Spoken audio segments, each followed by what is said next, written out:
നമ്മുടെ പ്രകാശ് തമ്പിയുടെ ഒരു വോയിസ് ലീക്ക് ആയിട്ടുണ്ട്. അത് നികേഷ് കുമാറുമായിട്ട് റിപ്പോർട്ടർ ചാനലിൽ നികേഷ് കുമാറുമായിട്ട് നടത്തിയൊരു സംഭാഷണമാണ്. അപ്പൊ അതിന്റെ നമ്മൾ പ്രകാശ് തമ്പിയുടെ ഭാഗത്തു നിന്ന് ചിന്തിക്കുമ്പോൾ അയാൾ പറയുന്നതും ശരിയാണെന്ന് നമുക്ക് തോന്നാം. പക്ഷേ അതിൽ സത്യാവസ്ഥ ഇല്ല എന്നാണ് നമുക്ക് മനസ്സിലാക്കാൻ സാധിക്കുന്നത്. എന്താ വെച്ചാൽ നമ്മൾ നികേഷ് കുമാർ സംസാരിക്കുമ്പോൾ പ്രകാശ് തമ്പി വളരെ ടെൻസ്ഡ് ആണ്. ടെൻസ്ഡ് എന്ന് വെച്ചാൽ വളരെ എന്തുകൊണ്ട് ഈ കാര്യങ്ങൾ ചോദിക്കുന്നു എന്ന് നികേഷ് കുമാറിനോട് വരെ ചോദിക്കുന്നുണ്ട്. നിയമത്തിന്റെ മുമ്പിൽ ഞാൻ പല കാര്യങ്ങളും സംസാരിച്ചിട്ടുണ്ട്, പറഞ്ഞിട്ടുണ്ട്, അതൊന്നും നിങ്ങളോട് വെളിപ്പെടുത്തുവാൻ എനിക്ക് സാധ്യമല്ല എന്ന് വരെ പ്രകാശ് തമ്പി സംസാരിച്ചു. പക്ഷെ അങ്ങനെ ഉണ്ടായിരിക്കാം. എങ്കിലും നമ്മുടെ ഈ പബ്ലിക്കായിട്ടാണ് നമ്മുടെ മൊഴികളും കാര്യങ്ങളൊക്കെ പുറത്തു വരുന്നത്. ചില മൊഴികൾ മാത്രമേ സീക്രട്ടായിട്ട് കോടതികൾ സൂക്ഷിക്കാറുള്ളൂ. എങ്കിലും നികേഷ് കുമാർ പറയുന്നുണ്ട് നിങ്ങളുടെ വോയിസും കാര്യങ്ങളും അവിടുത്തെ മൊഴികളൊക്കെ പബ്ലിക്കാണ്, അതുകൊണ്ട് നിങ്ങൾക്ക് പറയാൻ സാധിക്കും. അതിൽ പ്രിയ വേണുഗോപാലും ഇതിൽ പറയുന്നുണ്ട്. പ്രിയ വേണുഗോപാലും ഈ പ്രകാശ് തമ്പിയുമാണ് ഇതിൽ ഫൈറ്റിംഗ് നടക്കുന്നത്. അവരുടെ സംസാരമാണ് നമുക്ക് ഇതിൽ കേൾക്കാൻ സാധിക്കുക കേട്ടോ. അപ്പം അവര് വളരെ ടെൻസ്ഡ് ആയിട്ടാണ് പ്രകാശ് തമ്പി സംസാരിക്കുന്നത്. ഞാൻ ജസ്റ്റ് ഒന്ന് സ്ക്രോൾ ചെയ്ത് പോയപ്പോൾ ഇങ്ങനെ ജസ്റ്റ് ഒന്ന് കണ്ട ഒരു വീഡിയോ ആണ്. വളരെ ഇൻഫോർമേറ്റീവ് ആയിട്ടുള്ള ഒരു വീഡിയോ ആണ് എനിക്കത് കണ്ടപ്പോൾ തോന്നി. അത് നിങ്ങളെ പ്രേക്ഷകരുടെ മുമ്പിലേക്ക് എത്തിക്കണം എന്ന് എനിക്കൊരു ആഗ്രഹം ഉണ്ടായിരുന്നു. അതുകൊണ്ട് തന്നെയാണ് ഞാൻ ഈ വോയിസ് നിങ്ങളെ കേൾപ്പിക്കുന്നത്. വളരെ നമുക്ക് ഈ കേസുമായി ബന്ധപ്പെട്ട കാര്യങ്ങളിൽ ഈ നികേഷ് കുമാർ ചോദിക്കുന്നുണ്ട്, നിങ്ങൾ എന്നു മുതലാണ് ഈ സ്വർണ്ണക്കടത്ത് സ്റ്റാർട്ട് ചെയ്തത്? ഇനി ബാലഭാസ്കർ ജീവിച്ചിരിക്കുമ്പോൾ തന്നെ നിങ്ങൾ ഈ സംഭവങ്ങളെല്ലാം സ്റ്റാർട്ട് ചെയ്തിട്ടില്ലേ, ഉണ്ടായിരുന്നില്ലേ എന്ന് ചോദിക്കുമ്പോൾ ഈ പ്രകാശ് തമ്പി പറയുന്നുണ്ട്, ഞാൻ ബാലഭാസ്കർ മരിച്ച ശേഷമാണ് ഞാൻ ഈ സ്വർണ്ണക്കടത്തിലേക്ക് വന്നതും അതുകൊണ്ട് തന്നെ മറ്റു വരുമാനങ്ങൾ മുട്ടിയപ്പോൾ ആ വരുമാനങ്ങൾക്ക് വേണ്ടി ചെയ്തൊരു കാര്യമായിട്ടാണ് പ്രകാശ് തമ്പി ഇത് അവതരിപ്പിക്കുന്നത് കേട്ടോ. എന്തുകൊണ്ടെന്നാൽ അപ്പോൾ നികേഷ് കുമാർ ചോദിക്കുന്നുണ്ട്, ഓൾറെഡി ബാലഭാസ്കർ മരിച്ച ശേഷം ഒരു 18-20 ദിവസത്തിനുള്ളിലാണ് പ്രകാശ് തമ്പിയെ മറ്റൊരു സ്വർണ്ണക്കടത്ത് കേസിൽ ഇങ്ങനെ പിടിക്കുന്നത്, കേസ് ഉണ്ടാവുന്നതും. അതുകൊണ്ട് തന്നെയാണ് നികേഷ് കുമാർ ഇട്ട് കൊടയുന്നുണ്ട് ശരിക്കും പ്രകാശ് തമ്പിയെ. എന്തുകൊണ്ടെന്നാൽ ബാലഭാസ്കർ മരിച്ച ശേഷം ഒരു മാസത്തിനുള്ളിൽ അല്ലെങ്കിൽ 18-20 ദിവസത്തിനുള്ളിൽ നിങ്ങൾ സ്വർണ്ണക്കടത്തിലേക്ക് പോയോ, നിങ്ങൾക്ക് അങ്ങനെ പോകാൻ സാധിച്ചോ എന്നുള്ളതാണ് നികേഷ് കുമാർ ചോദിക്കുന്നത്. അങ്ങനെ വളരെ വാഗ്വാദങ്ങളുള്ളൊരു ഒരു സംഭാഷണമാണ് കേട്ടോ. അപ്പൊ നിങ്ങൾ അത് കേൾപ്പിക്കണമെന്ന് എനിക്ക് ആഗ്രഹം തോന്നി. പ്രേക്ഷകരെ നിങ്ങൾ കണ്ട് വിലയിരുത്തുക. എന്താണ് അതിന്റെ മറുപടി, നിങ്ങൾക്ക് എന്താണ് പറയാനുള്ള അഭിപ്രായങ്ങളൊക്കെ നിങ്ങൾ കമന്റുകളായി രേഖപ്പെടുത്തുക. പിന്നെ നമ്മുടെ ചാനൽ ഡോക്ടർ ഷെറു ഈ ചാനൽ നിങ്ങൾക്ക് ഇഷ്ടമാവുന്നുണ്ടെങ്കിൽ ഒന്ന് ഞങ്ങളെ സപ്പോർട്ട് ചെയ്യുകയും വീഡിയോ ലൈക്ക് ചെയ്യുകയും നിങ്ങളുടെ അഭിപ്രായങ്ങൾ കമന്റുകളൊക്കെ നമ്മളെ ചാനലിൽ രേഖപ്പെടുത്തുകയും കൂടാതെ നമ്മുടെ ചാനൽ ഒന്ന് സബ്സ്ക്രൈബ് ചെയ്യുകയും ഓൾ എന്ന ബട്ടൺ പ്രസ് ചെയ്താൽ ഞങ്ങളുടെ വീഡിയോ ഒക്കെ നിങ്ങൾക്ക് നോട്ടിഫിക്കേഷൻ ലഭിക്കുന്നതാണ്. ഞങ്ങളെ സപ്പോർട്ട് ചെയ്യുന്നുണ്ടെങ്കിൽ, ഞങ്ങളുടെ വീഡിയോ ഇഷ്ടപ്പെടുന്നുണ്ടെങ്കിൽ നിങ്ങൾക്ക് ഞങ്ങളുടെ ചാനൽ സബ്സ്ക്രൈബ് ചെയ്യുകയും ഞങ്ങൾക്ക് എന്തെങ്കിലും പോരായ്മകളോ എന്തെങ്കിലും പ്രശ്നങ്ങൾ നമ്മുടെ അവതരണത്തിലോ എന്തെങ്കിലും പ്രശ്നങ്ങളൊക്കെ ഉണ്ടെങ്കിൽ നിങ്ങൾക്ക് തുറന്നു പറയാവുന്നതാണ്. അപ്പോൾ നമ്മളോരോ സാമൂഹികമായിട്ടുള്ള കാര്യങ്ങളാണ് ഞങ്ങളുടെ മുൻപിലേക്ക് എത്തിക്കുന്നത്. അതുകൊണ്ട് തന്നെ നിങ്ങൾക്കത് കേൾക്കുവാനും ന്യൂസുകൾ അറിയുവാനും കുറച്ച് ഡീറ്റെയിൽ ആയിട്ട് അറിയുവാനും താല്പര്യമുള്ള ആളുകളായിരിക്കാം. അതുകൊണ്ട് തന്നെയാണ് ഞങ്ങൾ ഡീറ്റെയിൽ ആയിട്ട് കാര്യങ്ങൾ ഇങ്ങനെ കൊണ്ടുവരുന്നത്. അപ്പൊ ഈയിടെയായിട്ട് നമ്മൾ ബാലഭാസ്കറിന്റെ കുറെ കേസുകൾ നമ്മൾ അച്ഛനും അമ്മയ്ക്കും ഒരു നീതി ലഭിക്കുന്നതിന് വേണ്ടി നമ്മൾ കുറച്ചധികം വീഡിയോസ് ഇങ്ങനെ നിങ്ങളുടെ മുമ്പിലേക്ക് കൊണ്ടുവന്നിരുന്നു. അതെല്ലാം നിങ്ങൾ കണ്ട് മനസ്സിലാക്കിയിട്ടുണ്ടാവും എന്താണ് ആക്ച്വലി നമ്മുടെ സമൂഹത്തിൽ സംഭവിക്കുന്നത്, നമ്മുടെ ബാലഭാസ്കർ മ്യൂസീഷ്യന് എന്ത് സംഭവിച്ചു എന്നൊക്കെ നിങ്ങൾക്ക് ഇപ്പോൾ വ്യക്തമായിട്ടുണ്ടാവും. ഇനിയും പല വോയിസുകളും പുറത്തേക്ക് വരുന്നുണ്ട്. ഞങ്ങൾ പുറത്തേക്ക് വരുന്ന ഓരോ വോയിസുകളും നിങ്ങളുമായി ഷെയർ ചെയ്യുന്നുണ്ട്, നിങ്ങളുമായി പങ്കുവെക്കുന്നുണ്ട്. അത് നിങ്ങൾക്ക് ഇഷ്ടമായാൽ നിങ്ങളൊന്ന് സപ്പോർട്ട് ചെയ്യുക. ഞങ്ങളുടെ ഒരു മുൻപോട്ടുള്ള ഒരു ചലനത്തിന് നമുക്ക് നിങ്ങളുടെ സപ്പോർട്ട് വളരെ ആവശ്യമാണ്. അതുകൊണ്ട് നമുക്ക് പ്രകാശ് തമ്പിയുടെയും നികേഷ് കുമാറിന്റെയും സംസാരം ഒന്ന് കേട്ടു നോക്കാം. പ്രിയ വേണുഗോപാൽ അതിന്റെ ഇടയ്ക്ക് വരുന്നുണ്ട്, പ്രേമമായിട്ടാണ് സംസാരിക്കുന്നത്.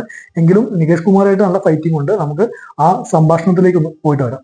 തമ്പി, താങ്കൾക്ക് ഒരുപക്ഷെ ഇത് പറയാൻ താല്പര്യമുണ്ടോ ഇല്ലയോ എന്നുള്ള കാര്യത്തിൽ എനിക്ക് സംശയമുണ്ട്. കാരണം ഇത് സംസാരിക്കേണ്ടതില്ല, ഇത് നിലനിൽക്കുന്നൊരു കേസാണെന്ന് പറഞ്ഞു. പക്ഷേ ഈ സ്വർണ്ണക്കള്ളക്കടത്തിലേക്ക് എങ്ങനെയാണ് ശ്രീ പ്രകാശ് തമ്പി താങ്കൾ ആകൃഷ്ടനായത്? എന്താണ് അതിന്റെ ഒരു കഥ? ഞാൻ പറഞ്ഞില്ലേ സർ, ഇതേപോലെ ഇതിന്റെയും ഒരു വിധി എന്തെങ്കിലും വരുമല്ലോ, അന്ന് ഇതേപോലെ സാറ് വിളിക്കൂ, ഞാൻ വരാം. ഇതേപോലെ അല്ല, അക്കാര്യത്തില് DRIയുടെ കേസ് താങ്കൾക്കെതിരെ ഉണ്ട് അല്ലേ? ആ ഉണ്ട്. അപ്പൊ അങ്ങനെ നിൽക്കുമ്പോഴേക്കും എനിക്ക് പറയാൻ പറ്റത്തില്ല. ശ്രീ പ്രകാശ് തമ്പി, താങ്കൾ അവിടെ മൊഴി കൊടുത്തതായി കേട്ടിട്ടുള്ളത് ബാലഭാസ്കർ മരിച്ചതിന് ശേഷം വേറെ വഴിയില്ലാത്തത് കൊണ്ടാണ്, അതായത് ജീവിക്കാൻ വേണ്ടിയാണ് താങ്കൾ സ്വർണ്ണക്കള്ളക്കടത്ത്. അത് ആരാണ് പറഞ്ഞുണ്ടാക്കിയെന്നുള്ള കാര്യം ഒന്ന് പുറത്തു കൊണ്ടുവരാം. എന്നിട്ട് ഞാൻ ആ പറഞ്ഞ സ്റ്റേറ്റ്മെന്റ് അതൊന്നുണ്ട്, ആ എന്തുവാ തബലയ്ക്കകത്ത് വെച്ച് ഞാൻ ഗോൾഡ് കൊണ്ടുവന്നു എന്റെ സ്റ്റേറ്റ്മെന്റിൽ ഉണ്ടു എന്ന് പറയുന്നു. അത് പല പ്രാവശ്യം പ്രിയ വേണുഗോപാൽ വന്ന് തന്നെ ചാനലിൽ പറഞ്ഞിട്ടുണ്ട്. എവിടെയെങ്കിലും ഒരു സ്റ്റേറ്റ്മെന്റ് അതൊന്ന് കാണിച്ചു തരാൻ പറ്റുമോ? എന്നാൽ ഈ പറയുന്ന മംഗളം ന്യൂസ് റിപ്പോർട്ടാണ്. മംഗളം ന്യൂസ് റിപ്പോർട്ടാണ്. സാർ ഇത് DRA റിപ്പോർട്ടാണോ ചോദിക്കുന്നത്, അതോ മംഗളത്തിന്റെ റിപ്പോർട്ട് വെച്ചിട്ടാണോ സാർ ചാനൽ നടത്തുന്നത്? ഞാൻ കോട്ട് ചെയ്തിട്ടുള്ളത് എപ്പോഴും മംഗളം മീഡിയ ന്യൂസ് റിപ്പോർട്ട്സ് ആണ്. DRA ഉദ്യോഗസ്ഥരുടെ റിപ്പോർട്ട്സോ അല്ലെങ്കിൽ കസ്റ്റംസ് ഉദ്യോഗസ്ഥരുടെ റിപ്പോർട്ട്സോ CBIയുടെ റിപ്പോർട്ടോ ഞങ്ങൾക്ക് ആർക്കും നേരിട്ട് കിട്ടാറില്ല. എന്തിന് ഹോസ്പിറ്റൽ റിപ്പോർട്ട്സ് പോലും ഞങ്ങൾക്ക് കിട്ടിയില്ലല്ലോ. ഏജൻസീസ് എല്ലാം ഇങ്ങനെ പറഞ്ഞു വിടുക, എന്നിട്ട് ന്യൂസ് ചാനൽ പിന്നെ പ്രിയ വേണുഗോപാൽ ഇവരെല്ലാരും കൂടെ എന്നിട്ട് തീരുമാനിക്കുക എന്താണെന്ന് ഒരു വിധി കൽപ്പിക്കുക. അതായിരിക്കും നല്ലത്. പിന്നെ എങ്ങനെയാണ് ആ കേസിൽ താങ്കൾ പ്രതിയാകുന്നത്? സാർ ഞാൻ പറഞ്ഞില്ലേ സാർ, ഞാനത് ഓൾറെഡി സമയത്ത് 500 പ്രാവശ്യം പറഞ്ഞു, എന്നെ വിളിച്ച റിപ്പോർട്ടിന്റെ അടുത്തും പറഞ്ഞു. അല്ല പറയൂ, എന്താണ് കേൾക്കട്ടെ, ആളുകൾ കേൾക്കട്ടെ. പ്രകാശ്, അതിന് ഞാനിത് സിനിമാ കഥയല്ല സാർ പറയുന്നത്, എന്റെ ജീവിതമാണ് ഇത്. കഥയല്ല പറയുന്നത്, എന്റെ ജീവിതമാണ്. നിങ്ങളെല്ലാം ഇത്രയും ദിവസം സാർ ഉൾപ്പെടെ എല്ലാ ചാനലിലും പറഞ്ഞുകൊണ്ടിരുന്നത് എന്താണ്? ഞാൻ കൊന്നു. ഇതെല്ലാം ഞാൻ കേട്ടു. ഞാൻ മാത്രമല്ല, എന്റെ വീട്ടുകാരുണ്ട്, എന്റെ ഫ്രണ്ട്സ് ഉണ്ട്, എന്റെ റിലേറ്റീവ്സ് ഉണ്ട്, എന്നെ സപ്പോർട്ട് ചെയ്യുന്ന ആൾക്കാരുണ്ട്. അപ്പൊ വീണ്ടും ഒരു റിപ്പോർട്ട് വന്നിട്ട് വീണ്ടും സാറ് വിളിച്ചിട്ട് ഇതേ കാര്യങ്ങൾ എനിക്ക് കേൾക്കാനാണെങ്കിൽ പിന്നെ വിളിക്കേണ്ട ആവശ്യമില്ലായിരുന്നു.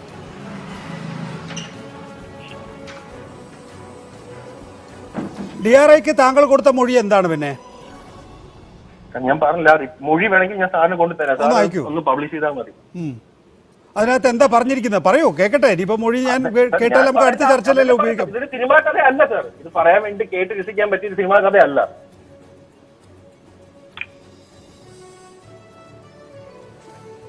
അല്ല, രസിക്കാൻ വേണ്ടിയല്ല. താങ്കൾക്ക് ഈ ഘട്ടത്തിൽ താങ്കളുടെ ഒരു വെർഷൻ എന്താണ്, താങ്കളുടെ ഭാഗം എന്താണെന്ന് പറയാനുള്ള അവസരമാണ്.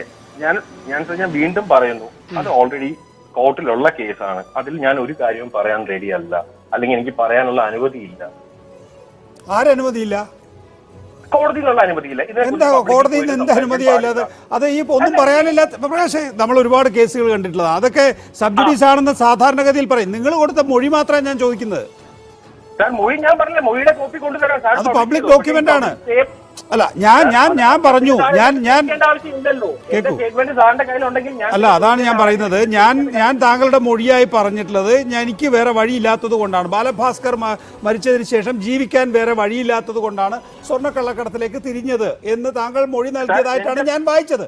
ഇനി അതല്ല തെറ്റാണെങ്കിൽ താങ്കളുടെ മൊഴി എന്ത്? അല്ല, ആ മൊഴി ഞാൻ കൊണ്ടുതരാം സാർ, പബ്ലിഷ് ചെയ്താൽ മതി. അല്ല, അത് ചെയ്തോളാം. താങ്കളുടെ മൊഴി എന്താണെന്ന് താങ്കൾക്ക് ഓർമ്മയില്ലേ? പറഞ്ഞു സാർ, ഞാൻ പറഞ്ഞോട്ടെ സാർ. എന്റെ മൊഴിയിൽ എവിടെയെങ്കിലും ബാലഭാസ്കർ എന്ന് പേരോ അല്ലെങ്കിൽ ഞാൻ സ്വർണ്ണക്കടത്ത് എനിക്ക് ജീവിക്കാൻ വകയില്ലാത്തതുകൊണ്ട് ചെയ്തു എന്നോ എവിടെയെങ്കിലും പറയുന്നുണ്ടെങ്കിൽ ഞാൻ എന്ത് വേണം, ഈ പറയുന്ന എല്ലാ കാര്യങ്ങളും കേൾക്കാം. ശരി, സമ്മതിച്ചു. അങ്ങനെയില്ല. പിന്നെ എന്താണ് ആ മൊഴിയിലുള്ളത്? മൊഴിയുള്ളത് എന്താണെന്നുള്ള കാര്യം കുറെ ഉണ്ട്. മൊഴി ഒരു 10-20 പേജ് ഉണ്ട്. അല്ല, എന്നാലും അതിനൊന്ന് സംഗ്രഹിക്കൂ. താങ്കൾ കൊടുത്ത മൊഴി സംഗ്രഹിച്ച് പറയാൻ കഴിയും താങ്കൾക്ക്? സാർ, ഞാൻ ചോദിച്ചോട്ടെ, ഒരു ക്വസ്റ്റ്യൻസ് അവർ ചോദിക്കുന്ന ക്വസ്റ്റ്യൻ, അതിനുള്ള ആൻസർ, ഇതാണ് മൊഴി. അവരെന്താ ചോദിച്ചത്, എന്താണ് താങ്കൾ സമ്മതിച്ചത്, എന്താണ് താങ്കൾ സമ്മതിക്കാതിരുന്നത്? സാർ, ഞാൻ സാറിന്റെ അടുത്തല്ലേ പറയുന്നത്. സാറ് ഒരു ഇത്രയും റെപ്യൂട്ടഡ് ആയിട്ട് ഇരിക്കുന്ന ഒരു പൊസിഷൻ അല്ലേ, സാറിന്റെ അടുത്തല്ലേ ഞാൻ ഇത് പറയുന്നത്. എന്താ പറയുന്നത്? പറയുന്നില്ല എന്നുള്ളതാണ് എന്റെ പരാതി. സാർ, പറയുന്ന കാര്യം എന്ന് പറഞ്ഞാൽ എനിക്കിപ്പോ പറയാൻ പറ്റത്തില്ല. ഒരു ഏജൻസി അന്വേഷിച്ചിരിക്കുന്ന കാര്യത്തിൽ ഞാൻ എന്താണ് പറയേണ്ടത്?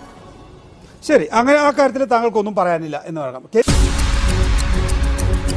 ബാക്കി ഓരോരുത്തരെ ഫേസ് ചെയ്യാൻ വയ്യാത്ത രീതിയിലാണല്ലോ നമ്മൾ ഡെയിലി കേട്ടോണ്ടിരിക്കുക.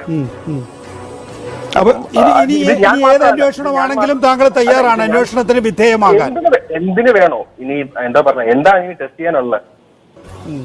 എന്താണ് ടെസ്റ്റ് ചെയ്യാനുള്ളത്? അപ്പം എന്ത് വേണോ ചെയ്യട്ടെ, എന്തിനു വേണോ റെഡിയാണ്. ഇത് നേരത്തെ പറയുന്ന കാര്യമാണ്. ഇത്രയും നാൾ ഞാൻ പറഞ്ഞു, സാറ് എന്നെ വിളിച്ചിട്ടുണ്ടായിരുന്നു. അപ്പോഴത്തേനും ഞാൻ തിരിച്ച് റിപ്ലൈ ചെയ്ത് CBI പറഞ്ഞിട്ടുണ്ടായിരുന്നു, ഇതിന്റെ റിപ്പോർട്ട് വരുന്നവരെ ഒരു മീഡിയയിലും പോയി സംസാരിക്കരുത്. അതുകൊണ്ട് ഞാൻ പറഞ്ഞില്ല, ഇന്ന് ഇത് കഴിഞ്ഞു പറഞ്ഞു. ഞാൻ പറഞ്ഞില്ല, ഇനി ഇതിപ്പം ഏറ്റവും നല്ലതെന്ന് പറഞ്ഞാൽ ഇപ്പൊ ഏത് ഏജൻസി അല്ല, എന്ത് കാര്യമാണെങ്കിൽ ശരി, എന്നെ എവിടെയാണെങ്കിൽ ശരി, ഞാൻ ഫ്രണ്ടിൽ നിൽക്കാം. എന്റെ എന്ത് വേണോ ചെയ്തോളൂ, എന്തിനു വേണോ റെഡിയാണ്. അല്ല, നമുക്ക് അതല്ലേ കഴിയൂ ശ്രീ പ്രകാശ്? പറഞ്ഞോളൂ, താങ്കൾ പറയുന്നത് ഞാൻ തടസ്സപ്പെടുത്തുന്നില്ല, പറഞ്ഞോളൂ.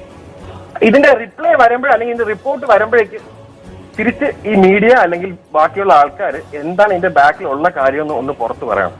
ഇതിന്റെ ബാക്കിൽ എന്തായാലും കുറച്ച് പേര് ഇപ്പൊ എല്ലാരും പറയുന്നുണ്ടല്ലോ, ഓരോന്ന് നടക്കുന്നുണ്ട് അല്ലെങ്കിൽ ഗൂഢാലോചന. ഇത് അതിലല്ല നടന്നിട്ടുള്ളത്, മനസ്സിലായോ? ഇത് ഓരോരുത്തർക്കും അവരുടെ മോട്ടീവ് ഉണ്ട്, അവർ അതുപോലെ ചെയ്യുന്നുണ്ട്.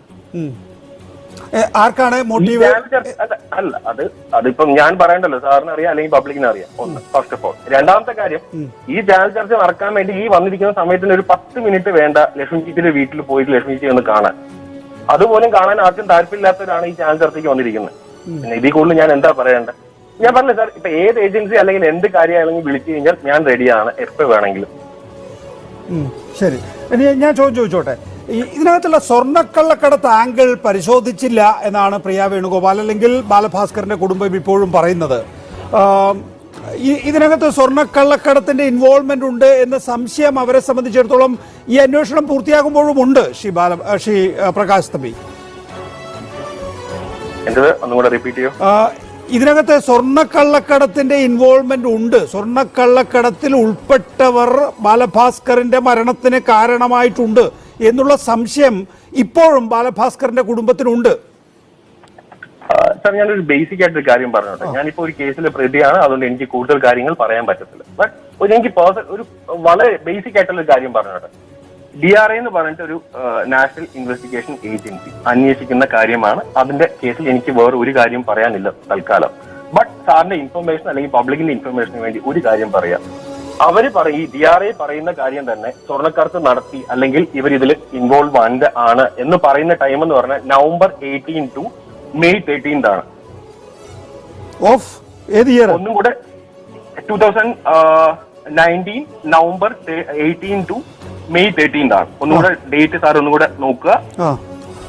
അപ്പം ഈ October 2 മരിച്ചു പോയി കഴിഞ്ഞാൽ അല്ലെങ്കിൽ നമ്മുടെ വീട്ടിൽ നമുക്ക് അത്രയും നമ്മുടെ എന്ന് പറഞ്ഞാൽ അതിന് ഡെഫിനിഷൻ ഇല്ല, നമുക്ക് അത്രയും നഷ്ടം ബാധിച്ചതിന്റെ കാര്യത്തിൽ എന്തിനാണ് ഈ November 18 തുടങ്ങിയിട്ട് ഉണ്ടാവുന്ന പറഞ്ഞിട്ടുള്ള കേസിൽ കൊണ്ടുവന്ന് ഇൻക്ലൂഡ് ചെയ്യുന്നത്? അപ്പൊ അതിന്റെ ബാക്കിൽ ആരൊക്കെയാണ് മോട്ടീവ്? അല്ല, ബാലഭാസ്കർ ജീവിച്ചിരിക്കുന്ന ഘട്ടത്തിൽ തന്നെ സ്വർണ്ണക്കള്ളക്കടത്തിൽ പ്രകാശ് തമ്പി ഉണ്ടായിരിക്കാം എന്ന അനുമാനത്തിലാണ്. അല്ലെങ്കിൽ ഒരു മിനിറ്റ് ഞാനൊന്ന് ഡ്രാഫ്റ്റ് ചെയ്തോട്ടെ. അതായത് ബാലഭാസ്കറിന്റെ സംഗീത ജീവിത കാലഘട്ടത്തിൽ വിദേശ യാത്രക്കൊക്കെ ബാലഭാസ്കർ പോകുന്ന ഘട്ടത്തിൽ ഈ സ്വർണ്ണക്കള്ളക്കടത്ത് ബാലഭാസ്കറിനെ വെച്ച് നടത്തിയിരുന്നോ എന്നുള്ള സംശയം കുടുംബത്തിനുണ്ട്. ശ്രീ പ്രകാശ് തമ്പി, കുടുംബത്തിന് അങ്ങനെയാണെങ്കിൽ എനിക്ക് കുറെ ഡൗട്ട് ഉണ്ട് സാർ. അതെല്ലാം എനിക്ക് വിളിച്ച് പറയണോ സാർ? ഞാൻ ചോദിച്ചോട്ടെ, ഒരാളെ പോയിന്റ് ചെയ്ത് ഇപ്പൊ സാർ എന്നെ പോയിന്റ് ചെയ്താണ് സംസാരിക്കുന്നത്. ഞാൻ ചോദിക്കുന്ന ഇത്ര മാത്രമേ ഉള്ളൂ. ഇപ്പൊ നമ്മൾ സംസാരിക്കുന്ന ബാൽചേറിന്റെ കാര്യമാണ് അല്ലെ, ബാൽചേറിന്റെ കേസിനെ സംബന്ധമായിട്ടുള്ള കാര്യങ്ങളാണ് സംസാരിക്കുന്നത്. അല്ലോ സാർ എന്നെ വിളിച്ചത്? അല്ല, സ്വർണ്ണക്കള്ളക്കടത്ത് അല്ല, ഇതിനകത്ത് വളരെ പ്രധാനപ്പെട്ടതാണ്. ഞാൻ പറഞ്ഞില്ല, ഞാൻ ഇതിന്റെ മെയിൻ ഒരേ ഒരു പോയിന്റ് മാത്രമേ ഞാൻ പറയുന്നുള്ളൂ സാർ, വേറെ ഒന്നും പറയാനില്ല. ഇതിന്റെ അകത്തുള്ള ബേസിക് സാധനം സാർ ഒന്ന് ടെസ്റ്റ് ചെയ്യുന്ന സാറിന് ചെക്ക് ചെയ്ത് നോക്കുക, അല്ലെങ്കിൽ അതിന്റെ ഡോക്യുമെന്റ്സ് നോക്കുക. ഞാൻ ഇൻക്ലൂഡ് ആയിട്ടുള്ള സ്വർണ്ണക്കടത്ത് കേസ് എന്ന് പറയുന്നത് November 18 to May 13. അപ്പം ബാലഭാസ്കറിന്റെ ഒരു മിനിറ്റ് ശ്രീ പ്രകാശ്, ബാലഭാസ്കറിന്റെ മരണം കഴിഞ്ഞ ഉടനെ തൊട്ടടുത്ത മാസം താങ്കൾ സ്വർണ്ണക്കള്ളക്കടത്തിലേക്ക് കടന്നു എന്നാണോ?